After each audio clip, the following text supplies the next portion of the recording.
Encore with Claire O'Brien. Arts and entertainment for the Midlands. With Padder's Bar in Moat, Gertie Brown's Bar and Bistro Athlone, and the Cellar Bistro Strand Street Athlone.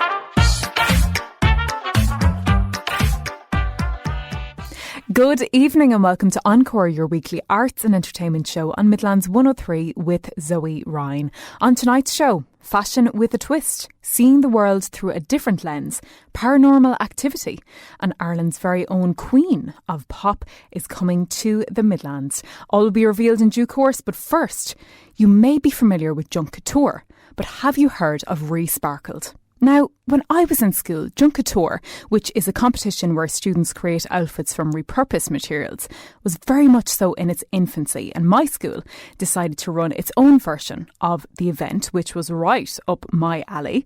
I fashioned my ensemble from cardboard items retrieved from the recycling bin. Another girl used Coke cans, someone else got all their dad's old ties and sewed them together. But I wonder, how many similar creations are like mine, sitting in attics across the Midlands, collecting dust? Well, Vision Ireland have teamed up with Junk Couture and are appealing to past participants to give their former designs a new lease of life, change them up in some way and submit their reimagined design to Resparkled. I'm joined now in studio by Elaine Slater, e-commerce manager with Vision Ireland. Elaine, tell me about the idea behind Resparkled. Yeah, absolutely. So I work on the e-commerce team and we get a lot of donations of like high-end designer pieces. We also get a lot of donations of sequins, velvet, and coming up to the Christmas period, we're just very conscious that people they spend a lot. You know, you're getting a new outfit to go out for New Year's Eve, for Stephen's Day, for Christmas Day. And, you know, there's all these beautiful finds in charity stores and, you know, secondhand fashion that we just really want to encourage people to shop secondhand. So, you know, we've done various different pop-ups in the Chubby store with Chubby Sweetman, and she is the home of diamonds. She is a bit of a sparkle queen herself. So you'll probably, if you follow her on the likes of Instagram and stuff like that, you'll always see that she's wearing sequins, whether she's like painting the house. That is so true. She is, yeah. So I suppose a little bit of inspiration from her and her love for sequins and sparkle, and also for us encouraging people, obviously, to kind of shop festive fashion within secondhand and charity retail. But also we've worked with Junk Couture over the years. So for anyone that doesn't know, it's obviously a global competition encouraging students to, I suppose, reinvent kind of couture outfits from recycled materials. So we've always encouraged secondary school students to come into our stores or out to our warehouse to kind of source the materials for those looks. Okay. So we've kind of had that relationship with Junk Couture in the past, and we've done a pop-up at the final at the Tree Arena. And we've also showcased some of those students that were finalists or entrants in our window displays in the local stores local to their school area as well. And then recently we did a pop-up at Electric Picnic. And there we displayed some of the finalist looks of the Junk Couture. It was a really nice kind of attraction for people to come over and have a look. It kind of gave them a second chance to shine as well. So that's where we wanted to kind of work with Junk Couture again. We wanted to work with the students again. We wanted to kind of keep that collaboration going. So that's where we were doing this pop-up with Choopy. And we were theming it around Christmas and sequins and sparkle. Yeah. You know, very much ties in with, you know, her being a jewellery brand that focuses on diamonds. So that's why we wanted to kind of look at the entrants that had applied and submitted for Junk Couture in the past, but maybe had an element that was a bit more kind of sparkle. So we wanted to engage them again and ask them basically to submit an additional piece, so redesign an extra piece that would kind of tie in with what they had submitted before, but it would be an accessory just from a timeline point of view. We didn't want them to do a whole new outfit again. Yes.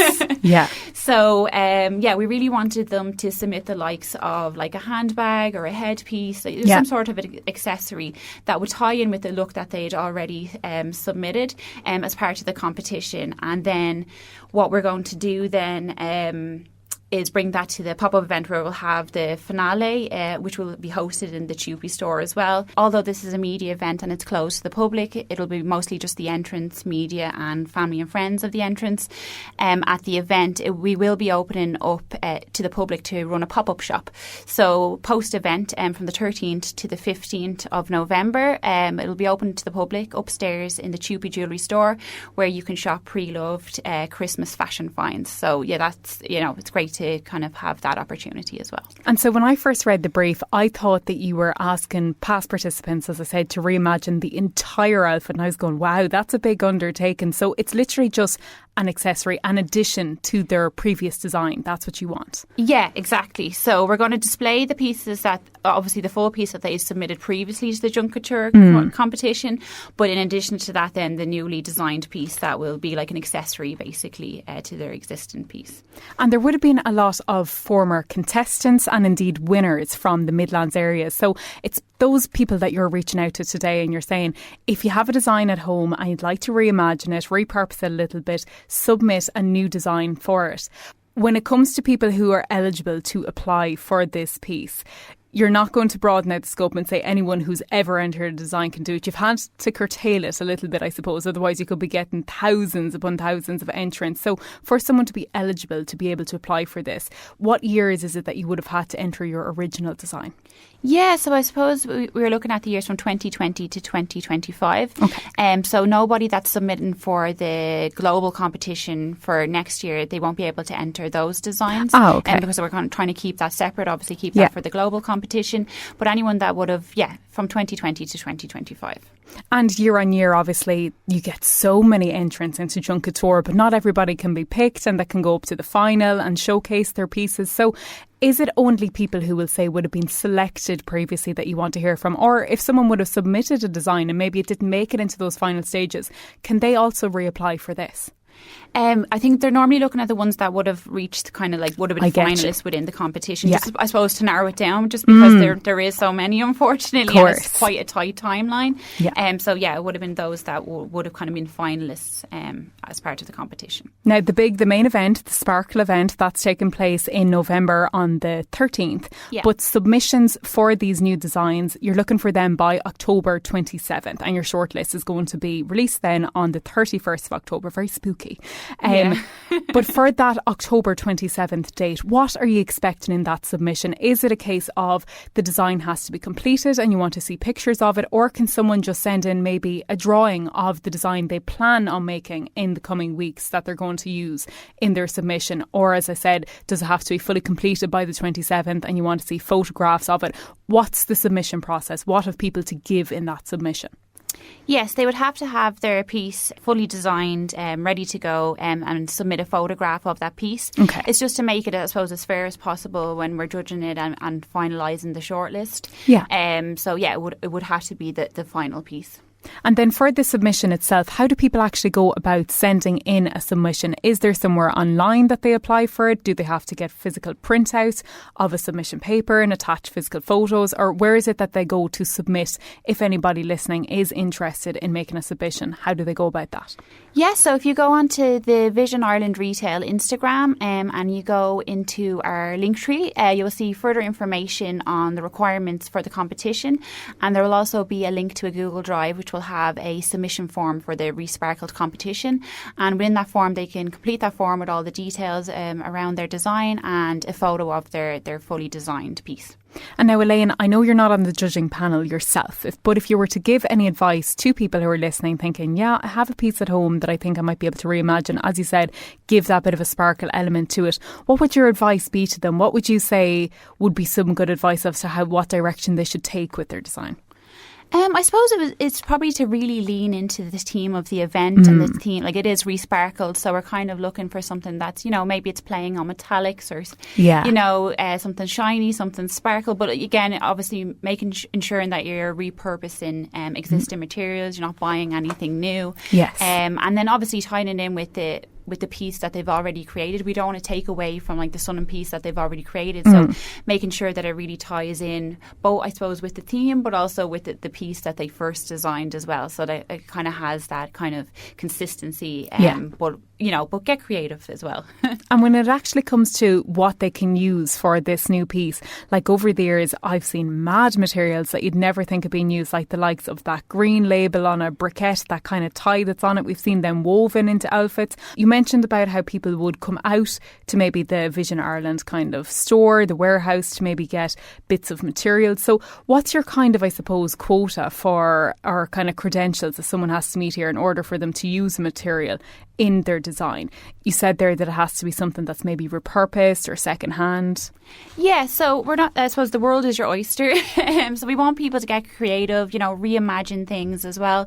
But like that, we want to keep it sustainable. So we do want people, like, we're not restricting any kind of specific material, but we are encouraging people to reuse existing materials. So we don't want people, to go, to a store and buy something new or buy new materials, use existing materials. And of course, like, they're welcome to pop into charity stores as well, into our charity stores, or reach out. We do have a warehouse with, materials as well that they could potentially use. But, even if you're thinking of yourself, maybe you have a piece of clothing at home where you want to take the buttons off it, or you want to take the zip, or you want to, have broken jewellery is a great one as well, because you little kind of diamond pieces that maybe you can't wear anymore, but you could definitely, repurpose it as part of your piece. So, or as you said, the more creative side of things with the labels from briquettes and stuff like that, or, we're not restricting any material as such. It's just that it has to be repurposed and recycled. So that's the key. Elaine, thank you so much for calling out to us today. It's always great to have an in-person chat as well. So thank you very much for calling out to us today. Thank you so much. It was a pleasure. Up next, another instalment of Encore on Tour. Encore with Patters Bar in Moat, with live music every weekend and all sports showing on our big screens. Find Patters Bar Moat on Facebook or Instagram.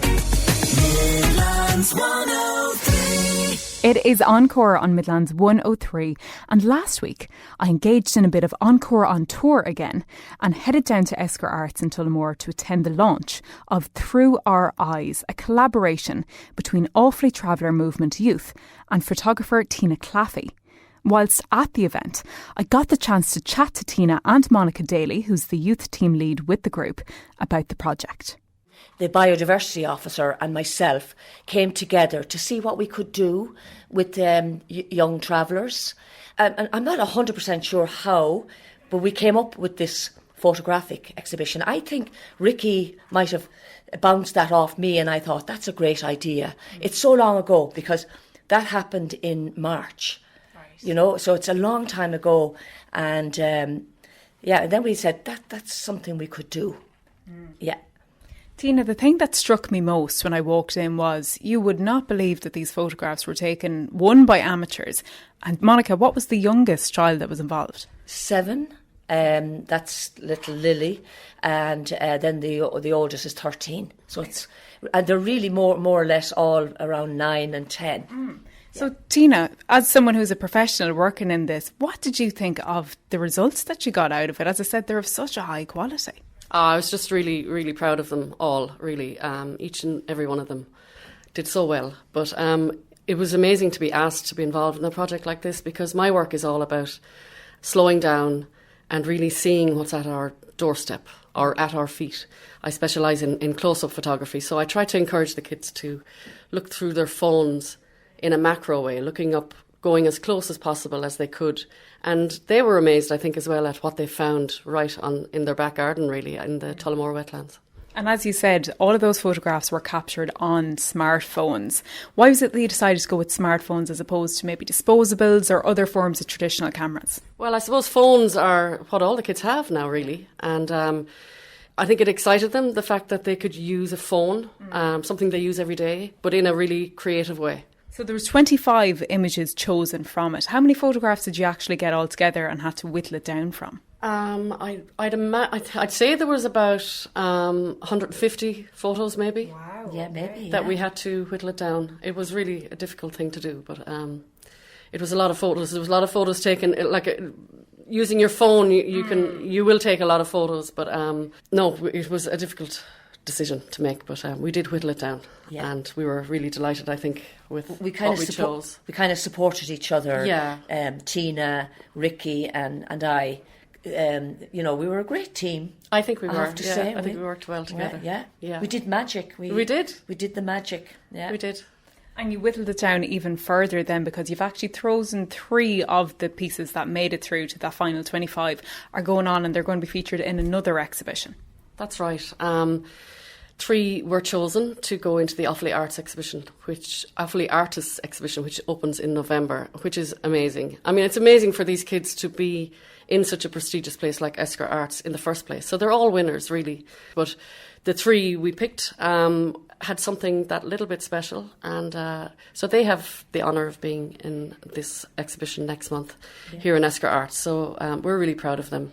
Yeah, and I'm really delighted that 3 traveller youth are going to be in the exhibition of Offaly artists, representing the traveller community. I'm really delighted. Yeah, so it's very empowering, to be in such a prestigious exhibition. Yeah. So I'm delighted for them, I really am. And Monica, it's been said that this is more than an art exhibition, which you've touched on there about this is actually a platform for visibility, inclusion, emotional growth for this young traveller group. How was it you yourself that you got involved with Offaly Traveller Movement Youth? Right, well, the job as youth team leader came up, and I applied for it because I was at a loose end, but I also have always been fascinated with the traveller community, and I've always wanted to work with them, to find out more about them. And when this job came up, I was like, wow, I want this job, and I like working with young people, and so I said, well, and I like a bit of a challenge, and it is a challenge, but it's very rewarding as well. And something that Martin touched on when he was opening it is that this is maybe an area and a space that travellers wouldn't ordinarily maybe delve into, the arts arena. So how important do you think it is that this was nearly like a light-hearted way to get that younger audience in, to give them a taste of it? How important is it, do you think, that they know that this is a space that they can infiltrate and hopefully will go on to work in themselves? Yeah, like I believe that the traveller community don't really see Esker Arts as their community centre. Okay.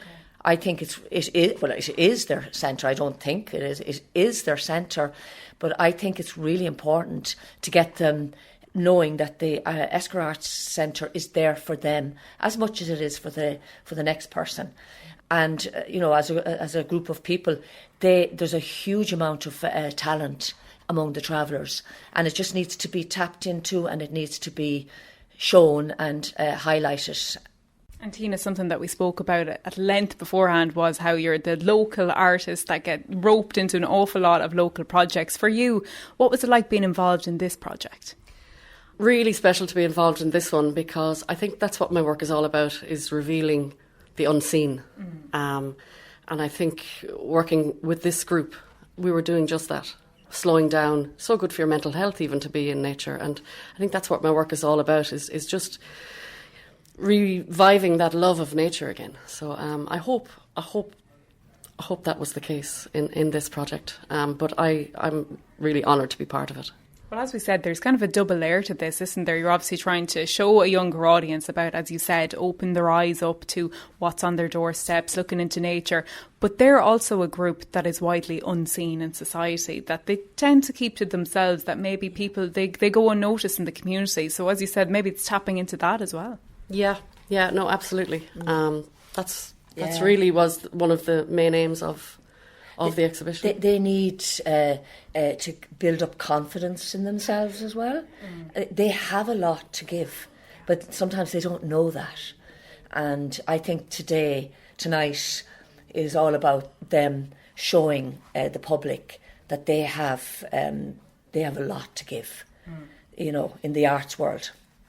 And you can view those pieces in Esker Arts up until this Saturday, October 25th. But as you heard there, 3 of the photographs from the collection will be featured in the Offaly Artist Show next month. Also, in Esquire Arts at the moment is Yes, But Do You Care? A filmic artwork and print series exploring dementia care, and artist Maria Brett will be joining us on the show next week to talk about the work, which is on exhibition at the venue until November 1st. Up next, do you believe in ghosts? Encore with Patter's Bar in Moat, with live music every weekend and all sport showing on our big screens. Find Patter's Bar Moat on Facebook or Instagram. You are listening to Encore on Midlands 103, and with Halloween just around the corner, there are spooky events taking place all across the Midlands, including Mount Rath Youth Theatre's Spirit of Samhain, a woodland Halloween experience. That's taking place across 2 nights, October 29th and 30th, on the Sleesabale Woodland Trail in the Nor Amenity area in Castletown, and that is a ticketed event. Now, it's suitable for the whole family, all ages welcome, but Portlaoise Library are holding an adult-only Halloween event. Here to give us an idea of what to expect at a night of ghost stories is author and paranormal investigator Cormac Strain. Cormac, how was it that you got into your line of work? It was a bit strange, really, because what happened to me was I bought a house, small young family, but we bought a house. We lived in it for 25 years, but the first 4 or 5 years there was nothing much, and then just strange stuff started happening. It seemed to be that in these late hours, after between 1 and 3 o'clock in the morning, you'd hear somebody walking up the hallway and going into the bathroom, for example, and closing the door. But when you go out, there's nobody in the hallway, and the bathroom door is wide open, and everybody's fast asleep. And these things just progressed. We'll get to the stage where I would be reading a book. There was one stage again. I came home from a gig. It was about 3 in the morning. I couldn't get to sleep really, so I was sitting up reading a book in the kitchen. And I heard this almighty crash of glass smashing. It was really loud, and there was almost even a click before the smash. So in my head, it was a bit like the Trotter brothers when they were taking off the chandelier and it smashes, kind of a thing. Yes. But it was a massively loud, massive noise in a house that was just really quiet, and I was only one up reading a book. Searched the whole house. Obviously, there was nothing. There was nothing anywhere. The reality is, you actually think you're going mad. It's not fun. It's not, oh, I've got a ghost in the house. Oh, it's more or less, am I losing my mind? Did I just see that? Did that actually happen? And so you spend more of your time thinking you're actually losing your mind, because the guy doesn't believe in the paranormal. And then when more and more little stupid things can happen, and initially they seem stupid, it's only when you look back at them going, that really shouldn't have happened like that. There's no logical reason for that to happen. Then you start to realize that you need help. And this is what happened to me. I couldn't find, there was nobody. People just laughed at you.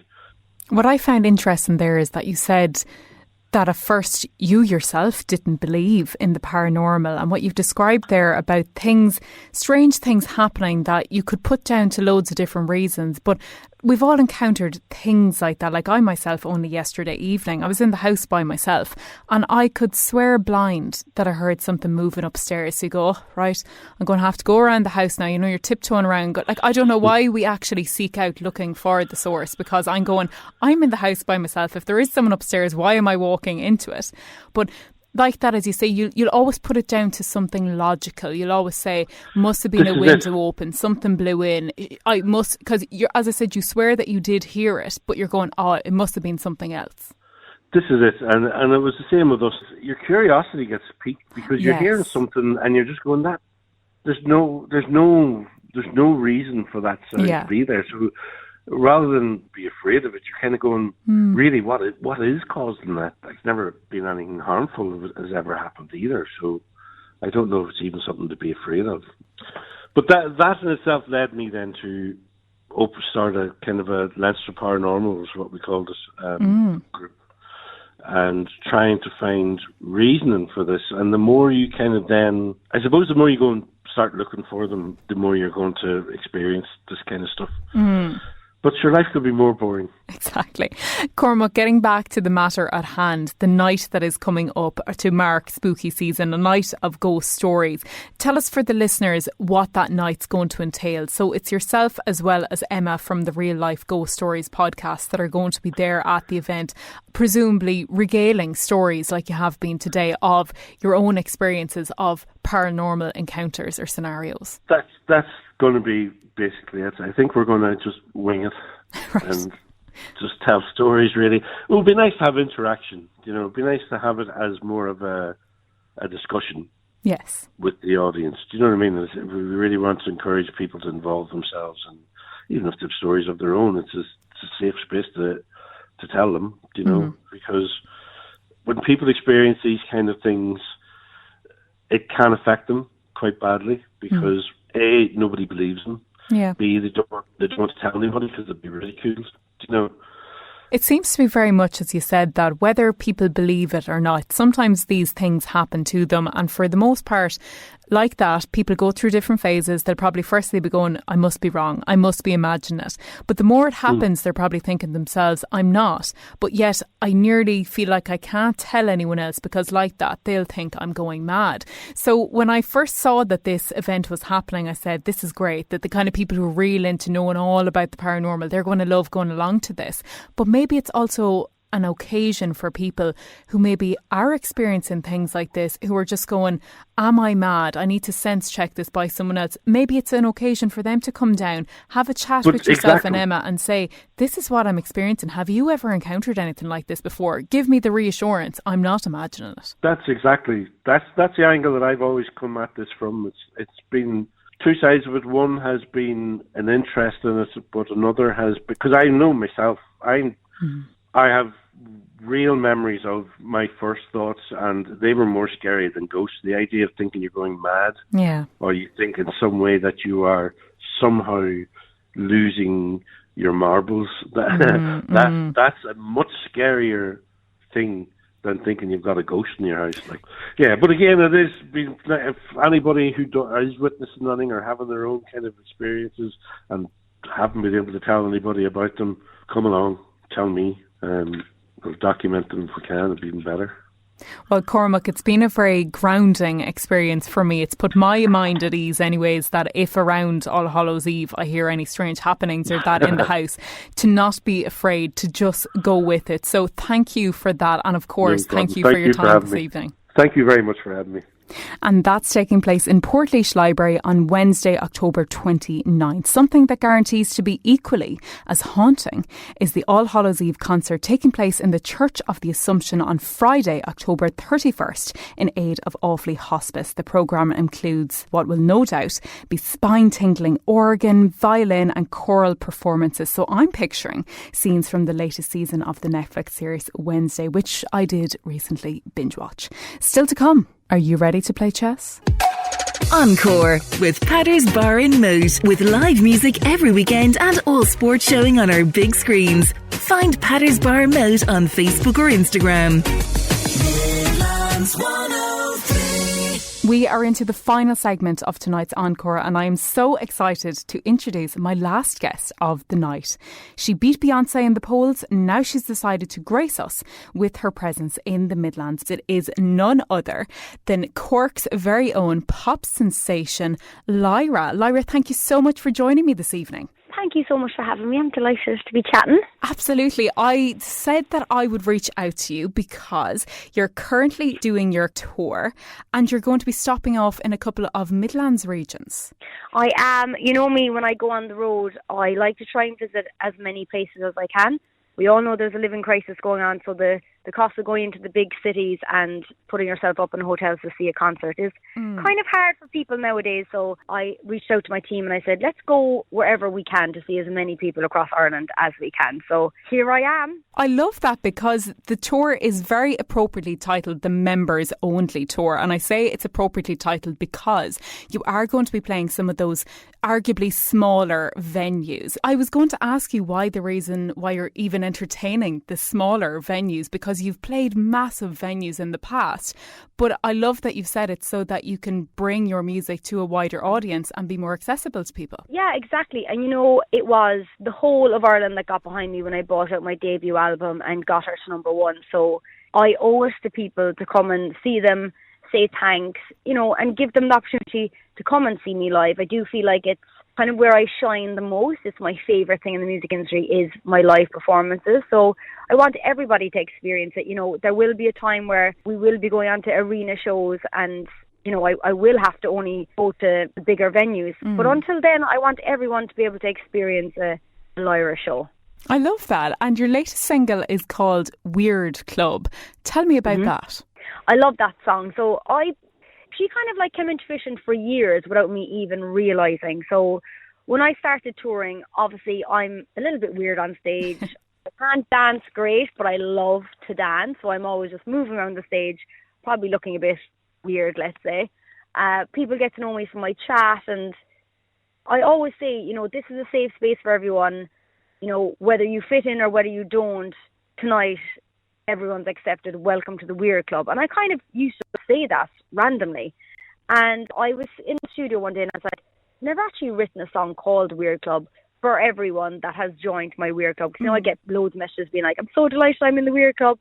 So that's why I decided to write her. And I sat at home and I was like, she, he, they, them, gotta be one of us. And it just stemmed from there. And speaking of the Weird Club, I'm not going to say weird. I'm going to say maybe more unorthodox or just different and stand out.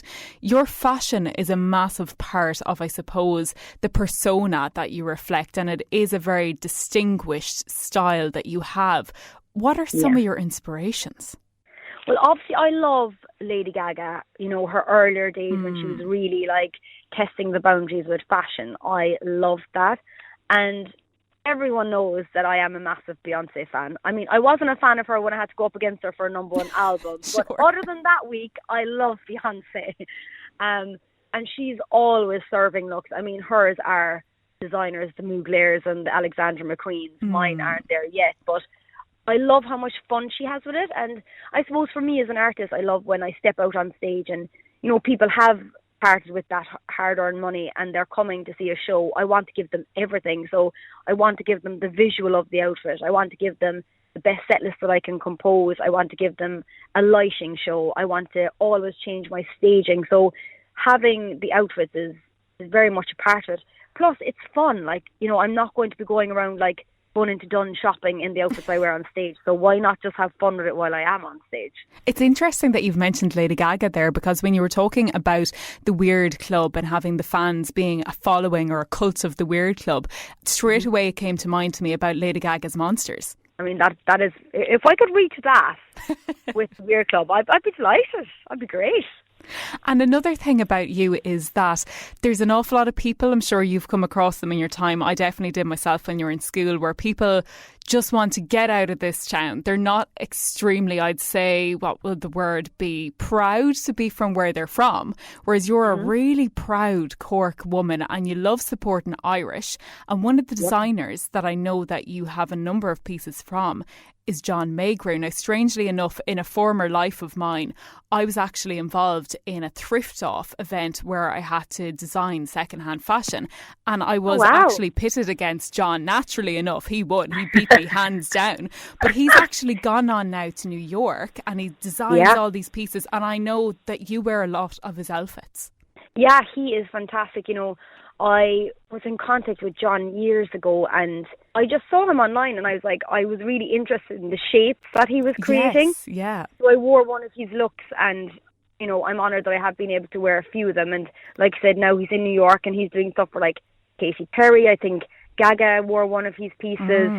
He's also designed a creative team that is designing for the Victoria's Secret models and he's doing amazing and I'm so happy. And, we still do reach out to each other and if he's ever home and if there is a piece that I want to lend or borrow, he's always like, yeah, of course. Love it. I suppose that's the lovely thing about being Irish. We always stay connected. We're always loyal to each other. We always want to help each other out no matter where in the world we are. So I am very proud and I'll always be a proud Cork woman. I mean, with this accent, you couldn't bait it out of me. Some people have tried, but they won't. I'd come out and I always start singing and then I talk after the song and people were looking around like, the name God's going on here? What's it like? They'd be, pucking each other and having a grand old laugh. Like, Jesus, you're one the howl. But that's just who I am.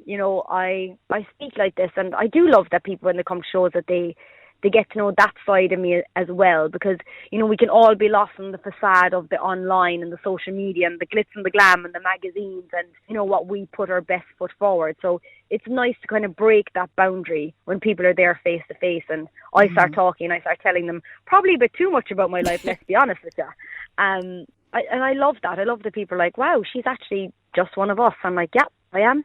And speaking about being proudly Irish, you recently had the honour of singing Aaron Naveen at the NFL game. I did. I mean, what an experience that was. I was so scared. It was literally the most terrifying minute and 30 seconds of my entire life. But what an honour to be asked.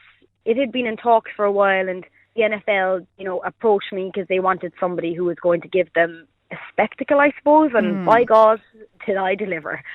I just say so myself. But I spent 2 months learning. We all think we all know Aaron Naveen. It's a song that we all grew up with. We learned it in school. But when you actually go to sing it on your own, I was like, oh my God, what is that? Like, what's that word? What's that line? So I spent 2 months at home learning it, where I'd sing it for 10 minutes every day, which wasn't like a lot. But after 2 months, my neighbours were like, can your one upstairs pipe down? But that's what I had to do, and got the custom-made look and got the custom nails, and I went on, and I suppose you can see from the performance itself, like my veins actually come out the side of my neck. Like, I just sang from the soul. I was like, this is our moment to shine in Croke Park. I might never get back here again to sing, so I'm just going to pretend it's my own solo concert here for 1 minute and 30 seconds and sing the house down. And when I came off, I think it took 2 days for it to set in, like, properly what had happened, because the day itself is so fast and the build-up is quite intense that it takes quite some time to kind of let it sink into reality that just happened. And so that was obviously a very different situation and scenario than you're going to be in during the tour, because as I said, that is a massive big venue. Croke Park holds 80,000 spectators, and then you're going to be playing to these smaller, little more intimate settings. For you, how does it feel? What's the difference performing in those two different spheres? Well, the reason why I picked these locations to go to is because I, as an artist, love to be able to see the audience and like engage with them. And like in venues like this, you can really get a feel for them. You can actually like look at people individually. Like you really get that connection, that almost one-on-one connection. Whereas when you're singing in Croke Park, you can't get that. Like there's too many people. There's too many eyes there. You definitely want more than 1 minute and 30 seconds to do it anyway. I tell you that much. And that's what I love about these venues. And last tour I actually picked a song where I'd go out into the audience, and you can't do that in the bigger venues because with security, number one, they wouldn't really allow you, and it just would be hard to get off the stage, go out to the audience and get back on in venues like the Tree Arena, for example. Yeah. So, in venues like this, I can do that. Or like, even if I don't plan something like that, if I decide halfway through a song, you know what, I'm going to take a wander down to the audience and give that girl in the front row wearing a Lyra t-shirt a massive hug. Yeah. I can do things like that, and I can have those personal experiences with people. And that means a lot to me. Like, that's why I'm in the music industry. I'm not in the music industry for the glitz and fame. I'm in it to kind of connect with my audience and to bring my music to people that hopefully it resonates with and it helps, and we're all on this journey together. So it just makes sense for me. If I could keep doing this, I would. No matter how big I get, if I could keep going back to small venues and doing 6 nights instead of 1 night, I'd be delighted with myself. I'm not going to lie. Yeah, well, it is something that we see those bigger artists doing. Like, you see the likes of Ed Sheeran, Lewis Capaldi regularly just cropping up that they're like, they just randomly played this little local pub. So they obviously have that feeling as well as you, that they're going, when you're doing those big concerts in arenas, obviously it's fantastic career-wise to be able to say that you sold them out. But you're probably lacking a little bit of that personal connection. Yeah, you're lacking the one-on-one. It's kind of, you kind of feel there's a lot of heart goes into like the smaller shows. Yeah. There's no hiding anywhere. There's no like plyometrics. There's no floating across the audience on a string. Like, it is music at its core. And I like that. Well, the venues may be small, but your voice definitely isn't. It is no surprise that they got you for that big NFL game because your voice has this very rounded, full body sound. As I said, I think you have such a distinctive voice and sound that as soon as it comes on, you know that is distinctly Lyra. Where was it that sound came from? Would it have been growing up that you would have had inspirations that maybe influenced that sound that you now have? Yeah, like I was always influenced by like Fleetwood Mac, so I love Stevie Nicks' voice. I was always influenced by Sinead O'Connor and Dolores, two Irish amazing singers who sang in their Irish accent, which to me was amazing because when I started out and I was told not to sing my Irish accent, I really referred back to those amazing women and was like, no, these women are icons and they're singing their Irish accent, so I can do it. So I took a lot of inspiration from them, and all those women that I mentioned have very unique voices and like quirky voices, which is something that I was maybe a bit shy of when I started out singing because I do have quite a loud voice. But it was over time where I just decided, you know what, no one else has this voice bar me. I can mimic a pop voice or I can mimic a different type of voice, but this one voice is my true identity. So I just started getting comfortable with it and kind of like letting it out, enjoying. I do have a big style voice. It is a bit quirky. I do sing in my Irish accent, like I don't pronounce my THs, and that's just me, and I kind of just started embracing it, and that's, I suppose, when my career really started taking off for me. And what would you say is your favourite song of yours to perform? Oh, that is such a hard question. What is it? I love singing Queen. Like, there's something about that song, when the chorus comes on, I feel so empowered, and I really love singing that song. Another one for me would be Falling, because the second I sing Falling, even if people have been dragged there by their friends who don't have a clue who I am, they know Falling. Yes. And they're up and they're dancing and they're like, oh my God, this is the girl who sings Falling. And I'm like, yeah, this is me. So I really enjoyed the reaction when Falling starts. And for empowerment wise, I love singing Queen. You've touched on it there that there is always a certain amount of songs that for whatever reason they're very popular on radio, so they do the circuit on radio and like that everybody kind of knows them. But are there any of your tracks that maybe they're not as popular on radio for whatever reason that you hold a special place in your heart for? I think Weird Club actually would be one. Okay. I think Weird Club hasn't been played as much as my other songs on radio.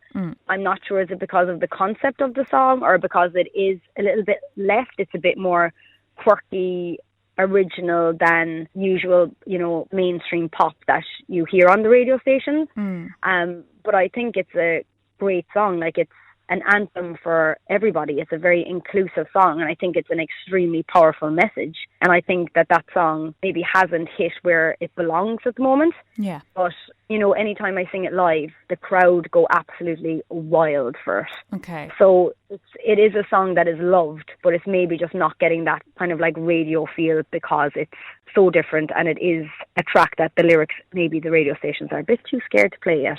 Look, Lyra, it's been an absolute pleasure to speak with you this evening. Thank you. No, it's been a really lovely experience speaking with you today, and cannot wait to see you, as you said, playing at these smaller venues, giving us maybe a little bit more of an intimate performance.